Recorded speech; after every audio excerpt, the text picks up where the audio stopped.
बाबा साईं अस्सलाम वालेकुम। वालेकुम सलाम। बाबा किथे आयो?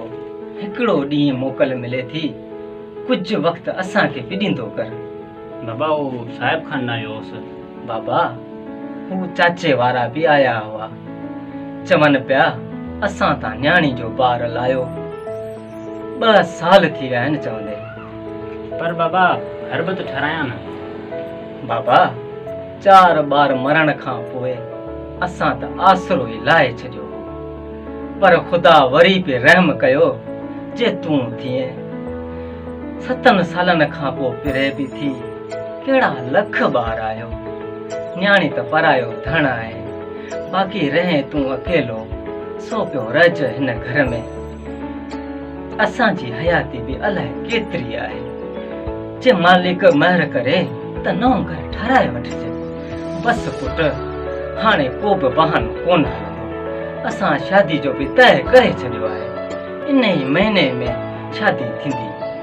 बस चङो बाबा, जेका तव्हांजी मर्ज़ी। अस्सलाम वालेकुम बाबा साईं। वालेकुम सलाम। बाबा चङो जो तूं अची वॾेरे न्यापो मोकिलियो आहे ओताक जे अचण लाइ। शायदि मीर वारा अचनि पिया इलेक्शन लाइ। तूं वञ थी अच, मुंहिंजी तबियत में मज़ो न आहे।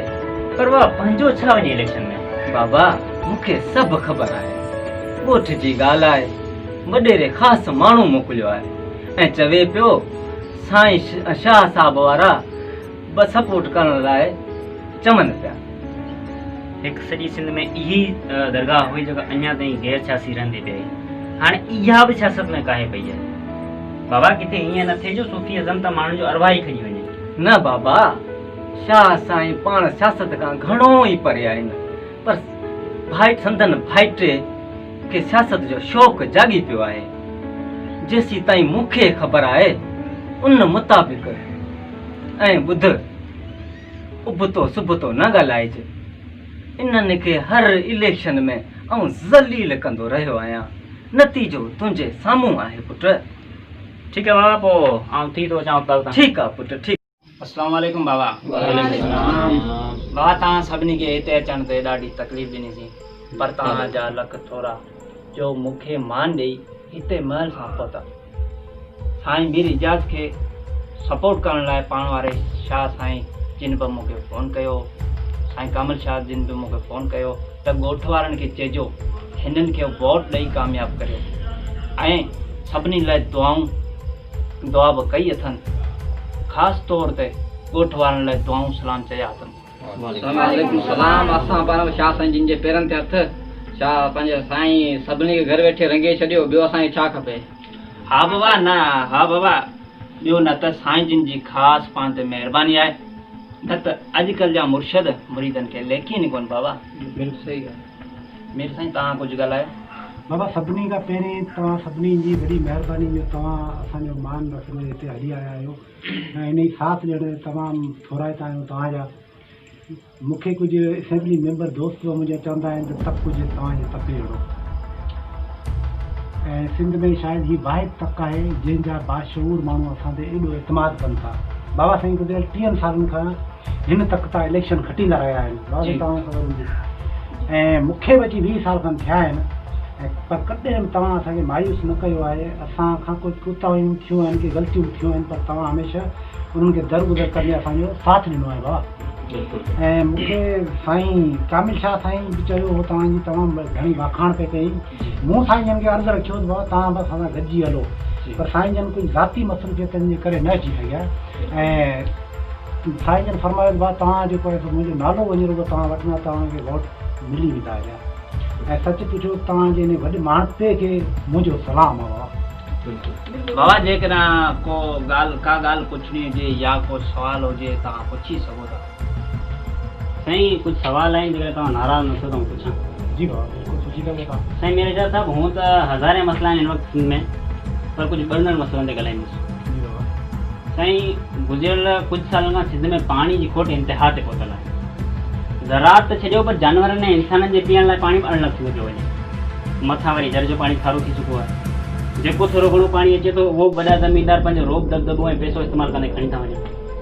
तव्हां वॾे ज़मीनदार हुअण सां गॾु असेंबली में ॿुधो था पर आउं माज़रत सां चवंदुसि त तव्हां कॾहिं बि असेंबली फ्लोर तां इन मसइले ते आवाज़ न आयो नई सिंधु दरिया मां ज़ोरी केनाल कॾहिं पाणी वारे गैर क़ानूनी धाड़े ते ॻाल्हायो या वरी सिंधंदारी वॾनि ज़मीनदारनि पारां बाक़ी बचियल थोरे घणे पाणी ते पंहिंजो असुर रसूख़ इस्तेमालु कंदे नंढनि आबाद घरनि सां जेका वेदन कई वञे थी तव्हां उन ते कॾहिं न आहे ॻाल्हायो जेकॾहिं के सिंध दोस्त पाणी पूरे लाइ इजाज़त कन बि थियो त तव्हां पारां ज़मीनदार हूंदे बि का मोट नथी मिले रहंदो उन्हनि ते सरकारी मशीनरी इस्तेमालु कंदे उन्हनि ते तशदुद करे उन्हनि खे चुप करायो थो वञे ॿिए पासे बेरोज़गारी एतिरी त मायूसी पखेड़ी आहे जो नौजवान पंहिंजूं डिग्रियूं ज़ाड़े आपघात कनि पिया ऐं ॿाहिरां आयल धाइनि खे रातो राति पूरियूं जाली डिग्रियूं ॾेई उन्हनि खे वरी नौकरियुनि सां नवाज़ियो वञे सिंध जो पढ़ियल लिखियल नौजवान हिन वक़्तु तमामु वॾी ज़हनी अज़ियत मां गुज़रे पियो ऐं कंहिंखे बि हक़ कोन्हे त उन्हनि मसइलनि ते को खणी एहतिजाज ई कनि अहिड़े घुट बूसर ऐं नाइंसाफ़ी वारे माहौल में नौजवान या त वॾे अंग में आपघात कंदे नज़र ईंदा या त का वॾी मज़ाहिमत थींदी ॾिसी पई ॿी ॻाल्हि त असांखे इहा ॻाल्हि बि सम्झ में नथी अचे त सूबे में असल हुकूमत आहे कंहिंजी या त तव्हां बेअख्तियार आहियो या कुझु करण ई नथा चाहियो हाणे तव्हां पाण ई ॿुधायो इन सॼी सिचुएशन खे मद्देनज़र रखंदे इन सॼे सूरत-हाल खे तव्हां पाण ॾिसो पिया तव्हां वरी वोट घुरण आहियो अवाम तव्हांखे कहिड़े हिसाब सां वोट ॾींदी बाबा असां मञूं था त असां खां कुझु ग़लतियूं थियूं आहिनि पर हिन दफ़े वरी असां वाइदो था करियूं अमर खान जी त तव्हांखे इनशाला शिकायत जो मौक़ो न ॾींदासीं ऐं तव्हांजूं सभु शिकायतूं दूरि कबियूं पोइ अमर खान असांखे हाणे इजाज़त आहे साईं ईअं वरी कीअं थींदो मूं मानी जो बंदोबस्तु कयो आहे उहा खाई पोइ वञिजो न बाबा तुंहिंजी चांहि पीती थी गंज थी विया वरी असांखे रईस करीम भाई खाना वञिणो आहे टाइम सभा घटि आहे कमु जाम आहिनि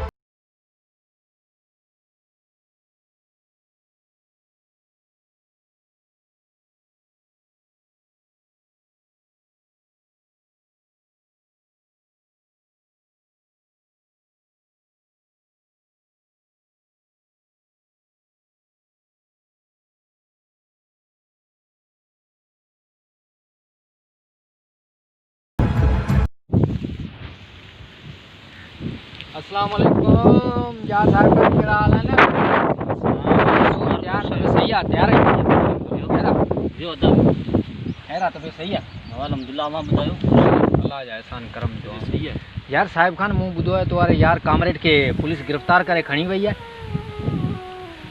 यार सुमार कामरेड त सभिनी सां भाइरुनि वांगुरु हले थो पोइ हू ख़ाली मुंहिंजो यार कीअं थियो यार माफ़ कजे मुंहिंजो उहो मतिलबु कोन हो चवण जो कामरेड वाकई सभिनि जी इज़त करे थो पर छॾ कावड़ खे ॿुधा छो गिरफ़्तार करे वई यार अॼु आऊं वियोसि थाणे ते मूंखे कामरेड सां त मिलणु कोन ॾिनऊं पर हुन जे दोस्तनि पे ॿुधायो त कामरेड ते इल्ज़ाम लॻायो अथनि त हू ईंदड़ इलेक्शन में अमन अमान लाइ ख़तरो आहे पर हाणे तूं ई ॿुधा भला कामरेड मां उन्हनि खे कहिड़ो ख़तरो आहे हा पर मूंखे लॻे थो त हुन राति कामरेड मीर एजाज़ सां ॻाल्हायो हो ऐं कुझु सवाल कया हुआ उन्हनि ई इहो कमु करायो आहे हा यार मूंखे बि ईअं लॻे थो उन राति कामरेड वाकई सभिनि जूं मतियूं मुंझाए छॾियूं पर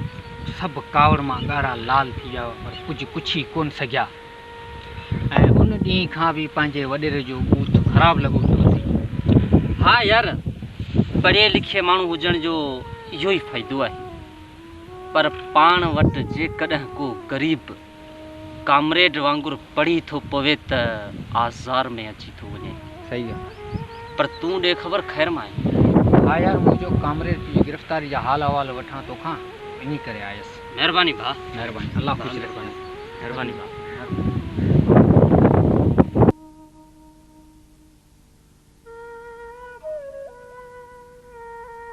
बाबा तव्हां वोट त कोन ॾिनो न वोट त मूं कॾहिं बि कोन ॾिनो आहे पर हिन भेरे वॾेरे जी मुखालिफ़त में वोट ॾिनो अथमि ऐं वॾेरे जे साम्हूं 10-12 वोट वॾेरे जी मुखालिफ़त में ॿिया बि ॾियारिया अथमि भलो कयो बाबा तमामु भलो कयो बाबा वॾेरे जी गैंग वॾी ताक़तवर आहे पैसो बि अथनि ऐं वास्ता बि वॾा अथनि इंतिज़ामिया सॼी उन्हनि जे कंट्रोल में आहे न त तुंहिंजी ज़मानत इलेक्शन खां अॻु में ई थी वञे आहे जज बि उन्हनि जा पुलिस बि उन्हनि जी उन करे बाबा कोशिशि कर उन्हनि खां पासो कर पाण ग़रीब माण्हू न को आहे पैसो न ई को वास्तो ऐं न ई को पंहिंजो धणी धोड़ी आहे बाबा।